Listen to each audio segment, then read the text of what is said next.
अस्सलाम वालेकुम my YouTube family. आज का हमारा टॉपिक है जेस्टेशनल डायबिटीज़, यानी कि वो डायबिटीज़ जो कि प्रेगनेंसी के दौरान अक्सर फीमेल्स को डायग्नोस होती है, यानी कि जब उनकी प्रेगनेंसी स्टार्ट होती है या सेकंड ट्राइमेस्टर में 24 टू 28 वीक्स के दौरान जो है जब उनका टेस्ट किया जाता है तब डायग्नोस होती है। ठीक है जी।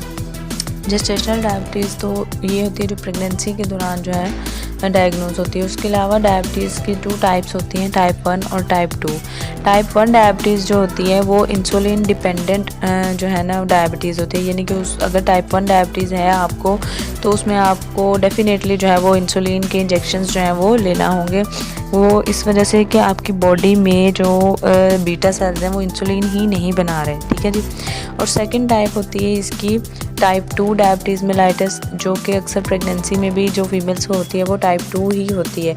इसमें होता है जी इंसुलिन रेजिस्टेंस, यानी कि डायबिटीज़ मेलाइटिस इसको बोलते हैं कि आपकी बॉडी में इंसुलिन बन तो रही है लेकिन वो अपना काम प्रॉपरली नहीं कर रही। ठीक है जी। So blood sugar level check करने के बहुत सारे ब्लड टेस्ट होते हैं जिनमें हम HbA1c टेस्ट करते हैं, यानी कि आपके पिछले 3 to 4 मंथ्स का जो है रिकॉर्ड उसमें शुगर का चेक होता है। अगर तो इसकी वैल्यू जो है 6.5 तक आती है तो ये अलार्मिंग है। अगर 7, 8 या 9 तक आती है तो फिर डेफिनेटली आपको जो है डायबिटीज़ है। ठीक है जी। और इसको यानी कि ट्रीट करना ज़रूरी है। उसके अलावा ग्लूकोज टॉलरेंस टेस्ट किया जाता है, ग्लूकोज चैलेंज टेस्ट किया जाता है, रैंडम ब्लड शुगर जो है वो चेक की जाती है जिसको RBS हम बोलते हैं। ठीक है। फास्टिंग ब्लड शुगर चेक की जाती है जिसको हम FBS बोलते हैं।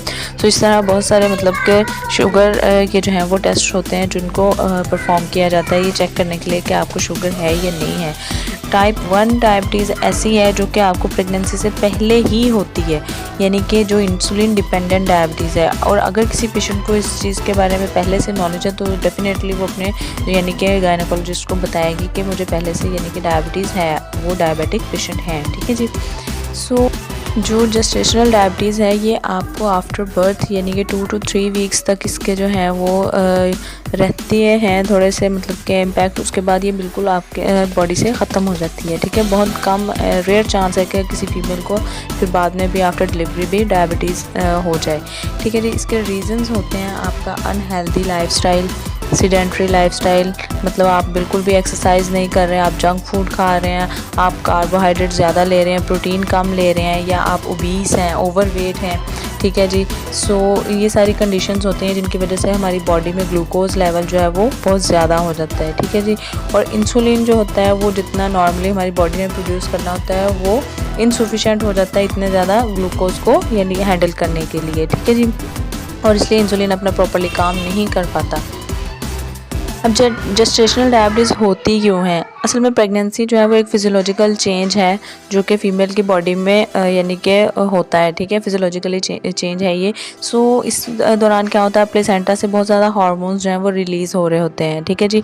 उन हार्मोन्स के ये रिलीज़ होने के दौरान या उनके मतलब हार्मोनल चेंजेस के दौरान जो है वो इंसुलिन जो है वो फीमेल की बॉडी में अपना काम जो है प्रॉपर्ली नहीं कर पाती। ठीक है जी। जिसकी वजह से फीमेल बॉडी में जो है हाई ब्लड शुगर लेवल हो जाता है। ठीक है जी। या वो फीमेल्स जो कि ओबीस हैं या जिनका BMI बहुत ज़्यादा है, बॉडी मास इंडेक्स जिसको बोलते हैं, ये जिनका लाइफस्टाइल बहुत सीडेंट्री है, वो उनकी एक्सरसाइज इतनी इन्वॉल्व नहीं है, या PCOD की जो पेशेंट्स होती हैं, या हार्ट पेशेंट्स या हाइपरटेंसिव पेशेंट्स जो कार्डिक इश्यूज़ जिनको होते हैं, कार्डिक यानी कि प्रॉब्लम्स होती हैं, ऐसी पेशेंट्स। सो इन सारे ये कंडीशंस के दौरान जो अगर किसी फीमेल को ये सारी कंडीशंस में से कोई एक भी हो तो उनमें हाई रिस्क हो जाता है जेस्टेशनल डायबिटीज़ का। अब ऐसी फीमेल्स जिनमें मतलब कि ये प्रॉब्लम होती है जेस्टेशनल डायबिटीज़ की, उनको क्या होता है कि उनको बहुत ज़्यादा यानी कि प्यास महसूस हो सकती है, यू मे फील थर्स्टी। ठीक है। उनको फ्रीक्वेंट यूरिनेशन हो सकती है, उनको वीकनेस फील हो सकती है, यानी कि उनकी डाइट भी ठीक है, उनके वो एनीमिक भी नहीं है फिर भी उनको यानी कि वीकनेस फील हो सकती है, उनको इन्फेक्शन के चांसेस ज़्यादा होते हैं। ठीक है जी। उनको रिकरेंट इन्फेक्शन यानी बार बार इन्फेक्शन के चांसेस होते हैं उनको। ब्लड वीएन हो सकता है उनका, यानी कि उनको देखने में प्रॉब्लम हो सकती है, ठीक है। सो हाई रिस्क जो होता है इन प्रेगनेंसीज़ में फर्स्ट ट्राइमेस्टर में जो होता है वो अगर यानी कि जीडीएम का प्रॉब्लम हो तो स्पॉन्टेनियस अबॉर्शन हो जाता है, ठीक है जी। मिस्ड अबॉर्शन होता है, यानी कि स्टार्टिंग में तो हार्ट बीट आ रही है लेकिन उसके बाद एकदम से रुक जाती है। अगर सेकेंड ट्राइमेस्टर में यानी कि जीडीएम आपका डायग्नोस होता है या सेकेंड ट्राइमेस्टर में जो है इसका क्या इफ़ेक्ट होता है प्रेगनेंसी पे, तो उसमें ये है कि न्यूरल ट्यूब डिसऑर्डर होते हैं, न्यूरोलॉजिकल डिसऑर्डर हो सकते हैं, बेबी के हार्ट डिफेक्ट हो सकते हैं, हार्ट प्रॉब्लम हो सकती है, इंटेस्टाइनल डिफेक्ट हो सकते हैं जिसको ड्यूडेनल एट्रेजिया बोलते हैं, किडनी डिफेक्ट्स हो सकते हैं जिसको नेफ्रोलॉजिकल डिसऑर्डर्स बोलते हैं, ठीक है। बहुत सारे कंजेनिटल डिफेक्ट्स यानी कि बेबी में हो सकते हैं। सेकंड ट्राइमेस्टर में ये प्रॉब्लम्स हो सकती हैं। अगर फर्स्ट ट्राइमेस्टर में हो तो वो मिस अबॉर्शन हो सकता है, स्पॉन्टेनियस अबॉर्शन हो सकता है, ठीक है जी।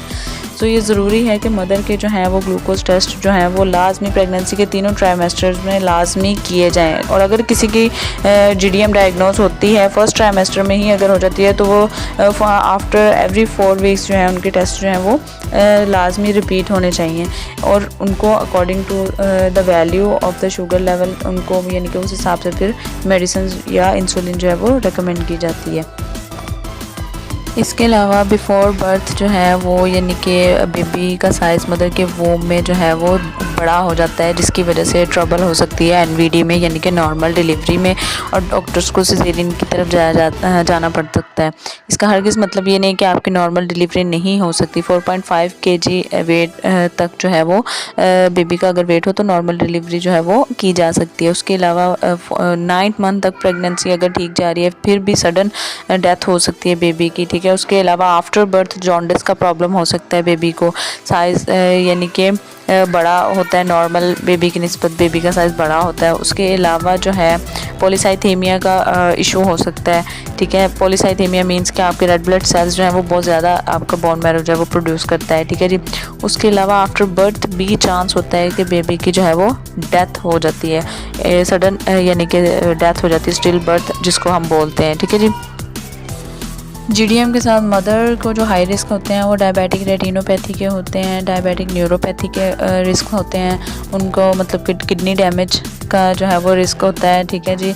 नेफ्रोपैथी जिसको हम बोलते हैं। सो इस चीज़ को प्रिवेंट कैसे किया जा सकता है कि मदर को चाहिए कि वो कंसल्ट करे अपने डॉक्टर के साथ, अपनी डाइट को मैनेज करे, मेडिसिन्स को यानी कि रेगुलरली जो है वो प्रेस्क्राइब जो की गई हैं वो उनको ले, अपने शुगर को मॉनिटर करे, एक डायरी बनाए प्रॉपर, उसमें मतलब कि जैसे डॉक्टर्स उनको बताएंगे, उनको गाइड करेंगे उस हिसाब से अपने डायरी में जो है वो लिखें अपना, यानी कि सारा शुगर लेवल, हेल्दी लाइफस्टाइल हो उनका, हाई फाइबर डाइट हो, जंक फूड बिल्कुल भी ना लें, 45 मिनट्स जो है वो डेली एक्सरसाइज करें। अगर पीसीओडी का प्रॉब्लम है पेशेंट को तो वो अपना वेट लाजमी कंट्रोल करें, ओबेसिटी की तरफ ना जाएं।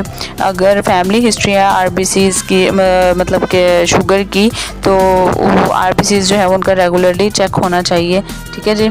उम्मीद है आज की इन्फॉर्मेशन आपको पसंद आई होगी। नेक्स्ट लेक्चर में हम ये डिस्कस करेंगे कि हम इसको जीडीएम को यानी जेस्टेशनल डायबिटीज़ को कैसे मैनेज करेंगे। So please subscribe my channel. Thank you so much.